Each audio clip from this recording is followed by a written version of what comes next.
Now let's look at price ceiling, and another name for price ceiling can be maximum price. And the idea here of a maximum price is that, or price ceiling is that it's a maximum legally mandated price. So this is the maximum price that a consumer can buy the good at, or a producer can sell the good at, is the maximum mandated price legally.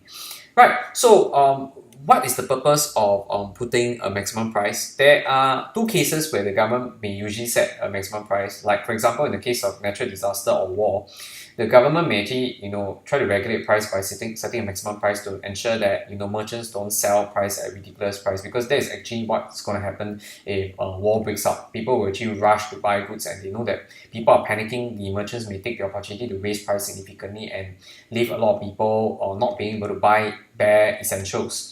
And in the case of essential drugs, the Indian government has also set a price ceiling for essential drugs to ensure that poor has adequate access to such drugs. Now, but of course, with all price distortions, there are problems that come with such price distortions, and let's try to see what happens when you have a price distortion that's like that. Again, if the government doesn't intervene, your market clears efficiently when demand is equals to supply. Your equilibrium price is here PE, equilibrium output is here QE. And if the government sets a maximum price to be below the equilibrium price, and remember that a maximum price can only be useful only if it's or effective if it's set to be below the equilibrium price, because if you set a maximum price to be above the equilibrium price, then nothing actually happens.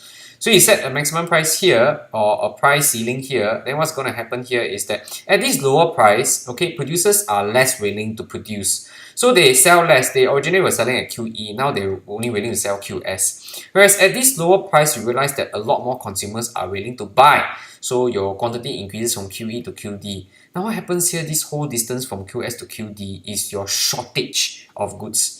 And that is going to be a problem, because if these goods are that important, then individuals will try to sort these goods from on an alternative market, probably a black market. And that's actually the case of what India did with regards to the essential drugs. You can go and read a little bit more about what India did to essential drugs, and how actually it turns out that it wasn't actually getting the intended effect of helping people. So you can go and read a little bit more about that. We will cover more of this in our regular class.